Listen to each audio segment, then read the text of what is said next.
In this video, I'm gonna show you how to recover your Clash Many lost account. Just follow these steps, okay? Let's start. Okay, first, to recover your lost Clash Many account, you need to create a new Clash Many account. And after creating a new account, here at home, click on the gear icon at the upper right corner.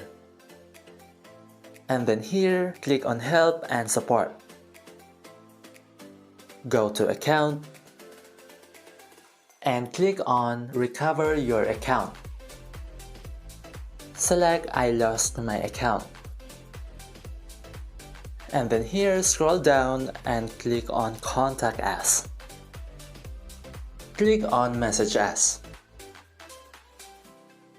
We are now in the Clash Many Support chatbot. Here we will contact the Clash Many support team. And now here select a response, choose Lost Account.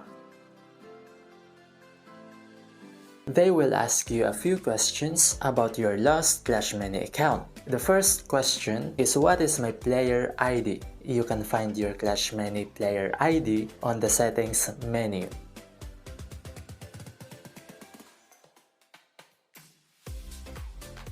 Second, what is the name of my account? It is your Clash Many name or your display name.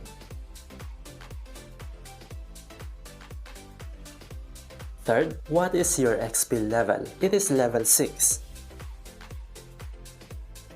And then the last question, how many trophies you have or what is the league you're playing in?